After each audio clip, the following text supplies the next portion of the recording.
Привет, меня зовут Marcelo. Я немного говорю по-русски. Я бразилец. У меня есть литературный канал на португальском языке. Основное внимание уделяется величайшей мировой классике. И, конечно же, русские выключения. Сегодня я прочитаю отрывок из «Мертвых души» Гоголя на португальском языке. Благодарю Национальную библиотеку Коми за приглашение. В самом начале книги мы видим иронический тон Гоголя, свойственный реалистике школы. Pelo portão de uma hospedaria na capital de província NN entrou uma pequena caleche de molas, bastante bonita, do tipo usado por solteirões, tenentes-coronéis e subcapitães reformados, senhores de terras que possuem cerca de 100 almas de camponeses, numa palavra, todos aqueles a quem chamam de senhores da classe dos nem tanto, nem tão pouco.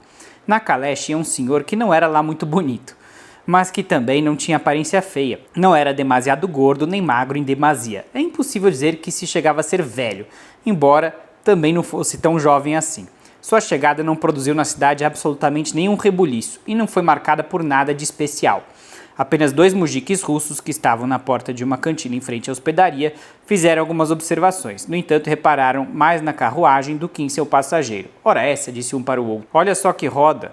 O que você acha? Com essa roda aí dá para chegar a Moscou ou não dá? Chega lá sim, respondeu o outro. Mas a Kazan eu já acho que não chega, não é? A Kazan não chega não, respondeu o outro. E assim terminou a conversa. Fora isso, quando a caleche estava se aproximando da hospedaria, passou por um jovem de calças brancas de algodão grosso, muito apertadas e curtas e com um fraque que tentava acompanhar a moda, por baixo do qual se viu o peitilho, preso por um alfinete de tula feito de bronze em forma de pistola. O jovem virou-se para trás, observou a carruagem, segurou o boneco à mão para que o vento não o carregasse e seguiu seu caminho.